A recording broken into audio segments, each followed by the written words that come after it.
Devoção a São Miguel Arcanjo, Padre Juan Eusébio Nierenberg. Capítulo 7. Singular grandeza de São Miguel. Por ser entre os anjos, imperador e general dos exércitos de Deus. A glória de São Miguel não está somente em ser príncipe e superior dos espíritos celestiais, o que teve Lúcifer, mas em ser imperador dos anjos e capitão-general dos exércitos de Deus. Chamo-o imperador, e não só capitão, porque não é capitão-geral, a não ser com as circunstâncias do título de imperador. Porque entre os romanos houve muita diferença nisto, pois não a qualquer capitão-general davam o nome de imperador, senão aquele que tivesse já feito algumas raras façanhas com grande estrago e morte dos inimigos, alcançando sobre eles uma insigne vitória. Apiano escreve que nos tempos antigos não se aclamava o nome de imperador, senão depois de grandes proezas, mas que em seus dias foi aclamado este nome por 10.000 inimigos que foram mortos em uma batalha. Tantos méritos se queriam para este título, por ser gloriosíssimo e de suma autoridade, o qual merece São Miguel, pois não só é cabeça e capitão dos anjos, senão que o mereceu ser por aquela rara façanha de resistir, vencer e confundir Lúcifer, e alcançar gloriosa vitória sobre os espíritos rebeldes, naquela memorável batalha que houve no céu. Claramente a Igreja diz a seu respeito que foi quem mereceu o principado da milícia celestial. A maior glória das dignidades é seu merecimento, não sua posse, e este não falta a São Miguel, alcançando por seus grandes méritos tão grande principado depois de tão ilustre vitória. Pelo que alcançou este glorioso renome de chamar-se Anjo da Vitória, como nota Eck, porque a ele se deve vitória sobre os demônios, na qual não só prostrou 10.000 inimigos, senão que destruiu milhões deles, e desterrou-os e expulsou-os do céu, e encarcerou inumeráveis no inferno. Por isso também as Sagradas Escrituras chamam-no exterminador, que quer dizer anjo destruidor, porque é terrível seu ímpeto e esforço contra os inimigos de Deus. E se em uma noite só destruiu o exército de Senaqueribe, matando-lhe 185.000 soldados, que furor terá contra os demônios, capitais inimigos dele e de Deus? Do dito se poderá inferir que glória terá São Miguel entre os anjos, por alguma proporção, da qual alcançaram alguns grandes capitães entre os homens. Que fama não ganhou César entre os romanos, gregos e bárbaros, por chegar a ser imperador tão vitorioso? Que glória não alcançaram Gedeão e Jefté entre os hebreus? Como recompensaram a Davi os povos por somente ter degolado Golias? Que fama e aplausos não alcançou Judite por ter matado Holofernes? Quão respeitada ficou, quão gloriosa em seu povo e afamada no mundo? Por esta sombra, podemos medir a glória, a alteza e respeito que se devem a São Miguel entre os anjos. Ficou gloriosíssimo entre todos, como César entre os romanos, quando triunfava em Roma. Sem dúvida que premiaram o zelo de São Miguel com alguma forma de triunfo muito superior aos triunfos da terra. Diz Ruperto que quando Jacó saiu da Mesopotâmia, terra de infiéis, sem contaminar-se com a idolatria de lá, saíram-lhe a receber os anjos, em modo de triunfo, em prêmio daquela vitória. E assim, nota o mesmo doutor, que na Escritura não se diz que lhe apareceu um anjo, ou que lhe apareceram anjos, o que sucedeu a muitos, senão que o que se diz é que lhe saíram ao encontro os anjos de Deus, o que foi sinal de vencedor e excelente soldado, a quem, em vez da glória do triunfo, saindo-lhe a receber uma processão e pompa celestial, com festiva recepção, fez desse obséquio de regozijo. Pois, se com um homem mortal fizeram isto os anjos na terra, com que glória e com que pompa e acompanhamento terá sido celebrado no céu o vitorioso São Miguel?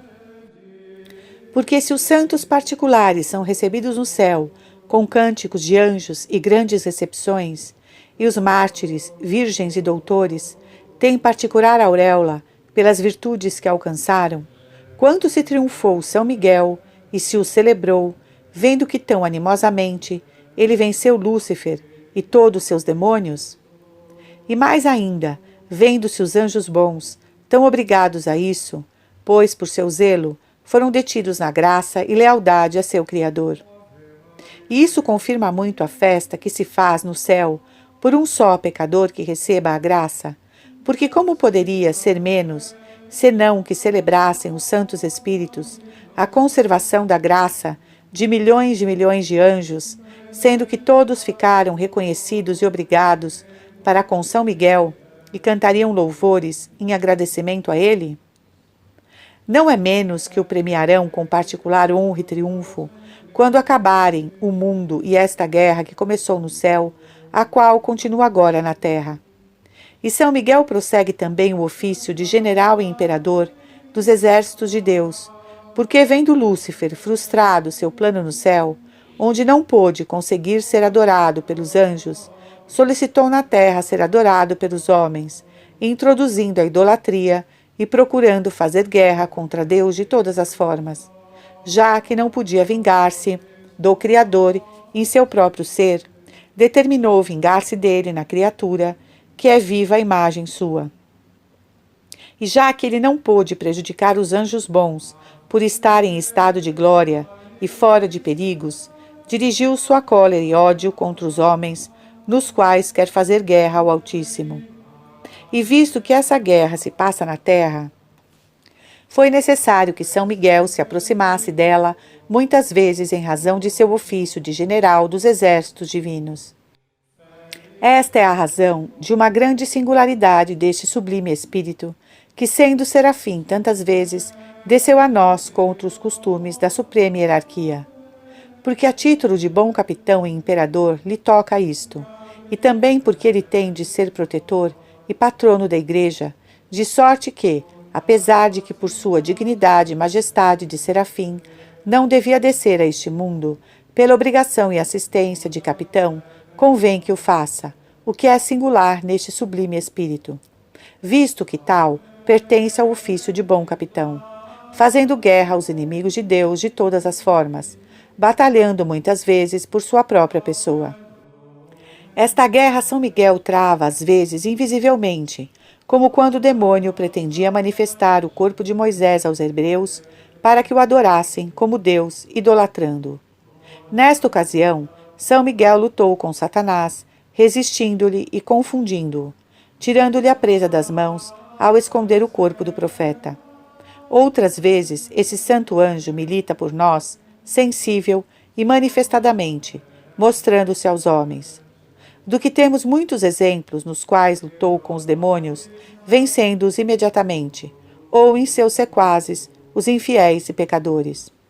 As mais notáveis foram quando, com inauditas pragas, São Miguel afligiu o faraó e todo o Egito, até chegar ele, por sua mão, a matar os primogênitos daquele reino. Também quando destruiu os assírios, matando em uma noite quase 200.000 soldados. Ele veio em forma visível, todo armado para ajudar Josué, o qual, com seu poderoso auxílio, venceu Jericó, e venceu 29 reis, e os desposou de seus reinos. Veio igualmente com um elegante cavalo armado, com armas de ouro, e brandeando uma lança, para lutar contra Lisias e seu exército, em favor de Judas Macabeus. O santo serafim ia à frente, dando ânimo aos macabeus, que com sua presença tinham um ânimo de leões, e com uma grande matança prostraram o exército infiel. Em muitas outras ocasiões, veio a favorecer os macabeus, pelo que eles tomaram por empresa a principal insígnia de suas bandeiras, grande parte, ou em substância, o nome Miguel, levando nelas escrito: quem é semelhante ao Senhor? Que venha a ser o mesmo que Micael, quem como Deus? O próprio Judas Macabeu implorava o auxílio deste poderoso espírito. E assim, antes daquela memorável batalha em que morreu Nicanor, fez oração ao Senhor pedindo-lhe que lhe enviassem ajuda seu bom anjo, como o enviou a Ezequias contra Senaqueribe. E este anjo foi São Miguel, como dizem os intérpretes, cujo auxílio o Macabeu implorava, a quem haviam de imitar todos os capitães e príncipes na invocação deste potentíssimo imperador dos exércitos de Deus e devoção a ele, e assim o imitaram no esforço e alegria. Todas estas aparições de São Miguel, que conto desde a Sagrada Escritura, estão conforme as exposições dos padres, doutíssimos intérpretes e grandes teólogos, além do que afirmam São Sofrônio e Pantaleão Diácono, e geralmente o aprova São Gregório, com aquele seu célebre axioma: todas as vezes em que se faz alguma coisa de maravilha e poder, é evidente que em todas elas Miguel é enviado, ou seja, enviado por Deus, e se lhe ordena que as faça. No Novo Testamento, São Miguel continuou da mesma forma a fazer ofício de capitão em favor dos fiéis. A Mercúrio, capitão esforçado do imperador Décio, São Miguel apareceu com uma espada na mão e disse-lhe: não temas, pois venho para ajudar-te a fazer que venças. Toma essa espada e acomete com ânimo e esforço os bárbaros. Porém, quando venceres, não te esqueças de Deus. Mercúrio recebeu a espada, venceu felicissimamente, triunfando sobre seus inimigos. Quando Cuniberto fez guerra contra o perjuro Alarrim, e para que não morresse tanta gente, o desafiou, São Miguel foi visto sobre os soldados com a espada desembainhada, que aterrou o tirano, cujo exército Cuniberto desbaratou com grande matança dos inimigos. Por havê-lo ajudado, esse poderoso espírito na guerra civil de Teodoberto e Teodorico contra Lotário, seu irmão, foi também visto São Miguel com a espada desembainhada. Alesco, príncipe de Polônia, estando com muito pouca gente, e os de Lituânia, que infestavam sua terra, com muitos milhares, esse santo capitão dos exércitos divinos lhe apareceu e prometeu-lhe seu favor, com o qual o polaco alcançou uma grande vitória. Em agradecimento dela, lhe edificou um templo. Quando Alexandro Farnésio, duque de Parma, cerrou Amberes em 1585, que estava em poder de hereges, apareceu no ar sobre a cidade o glorioso São Miguel, dando ânimo aos católicos, a cujo poder veio logo a cidade, com a ajuda deste celeste capitão, como conta Frade Elias de Santa Teresa. O mesmo São Miguel desceu também do céu para libertar Saragossa do poder dos mouros, depois de 400 anos em que a tiranizaram. E foi o caso que, tendo sitiado Saragossa, o rei Dom Alonso, tratando de tomá-la por assalto, encomendou uma parte da cidade, ribeira do rio Guerva, aos navarros, que tinham vindo a servi-lo. E estando no fervor da luta, esse soberano caudilho dos anjos lhe apareceu, entre muitos e celestiais resplendores, para dar a entender que aquela cidade estava por sua conta e seu amparo, e que havia vindo para favorecer nosso exército. Em agradecimento de tão notável mercê, logo que a cidade se rendeu, edificou-se, onde o seráfico arcanjo foi visto, um templo em sua memória, e é uma das principais e mais antigas paróquias de Saragossa, e até hoje se chama São Miguel dos Navarros.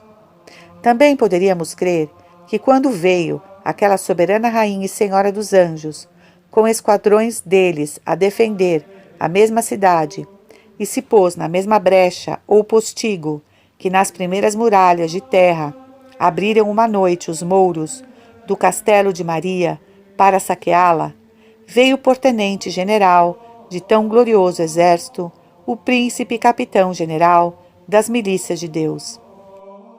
Bem reconhecem os toledanos, por experiência, o patrocínio deste grande espírito, pois assim diz Salazar de Mendoza, do arcanjo São Miguel.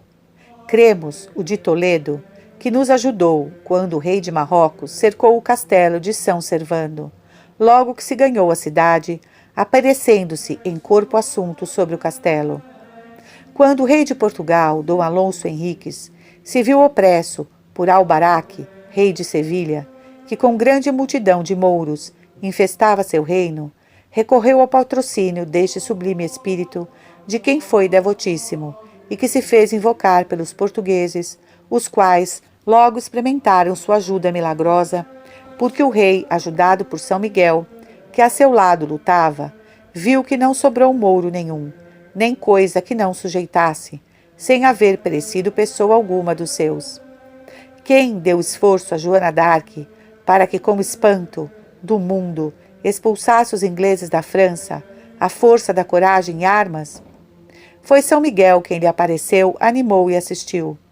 Por isso o rei de Portugal, Dom Afonso Henriques, e o da França, Ludovico XI, instituíram 2 ordens militares de São Miguel, cada um a sua, crendo que debaixo da proteção do príncipe da milícia dos anjos se prosperaria a de seus cavaleiros e soldados.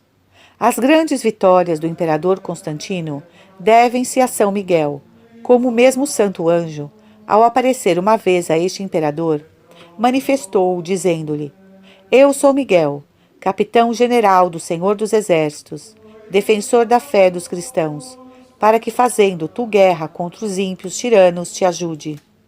Em sinal deste ofício militar daquele príncipe celestial, guardam-se na igreja do Monte de São Miguel uma espada e broquel maravilhosamente encontrados, que o próprio santo anjo disse que eram seus, não porque deles tivesse necessidade de usar, senão para significar-nos a ajuda que nos dá com seu braço poderoso. Pelo que todos os príncipes cristãos que estivessem em guerra deviam pedir o favor deste celestial capitão, sendo sua causa justa, pois de outra forma não se dignaria de ajudá-los. Porém, supostas a justificação e necessidade da guerra, como fazem gastos em embaixada e presentes para conciliar as armas auxiliares de outros príncipes e capitães, deveria ser a primeira atenção de ganhar o favor de São Miguel, porque esse sublime espírito é o anjo das vitórias, árbitro das guerras e presidente das batalhas. Por isso, o que os gentios presumiam falsamente de seu Deus Marte, devem esperar os cristãos com verdade de São Miguel. Pois o que foi Marte para os idólatras, ou pensavam que era, é para nós este poderoso espírito. E assim, com muita razão, os templos de Marte eram conversos antigamente pelos cristãos em igrejas de São Miguel, e os gregos chamam-no Arquistratégios, que quer dizer capitão-general. E um principal estandarte dos imperadores orientais era o que levava a imagem de São Miguel, como também os imperadores ocidentais, Henrique I e Otão I, em suas bandeiras cesáreas, levavam a figura do santo anjo, porque é anjo da vitória, como diz Eck.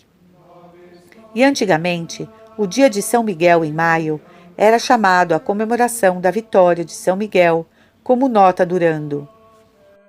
E João Beleto, autor de mais de 400 anos atrás, falando da festa deste grande anjo, diz: É celebrada porque naquele tempo os bárbaros entraram em Apula e a destruíram miseravelmente, pelo que os cristãos imploraram auxílio de São Miguel com um jejum de 3 dias. E havendo-se juntado e endereçado seu exército contra os inimigos, São Miguel aparecia-lhes, como quem vinha ajudá-los, e logo os contrários voltaram as costas e fugiram. Assim, visto que alcançaram vitória, os cristãos por São Miguel, por isso ordenou-se que naquele dia fosse sempre celebrada a sua festa.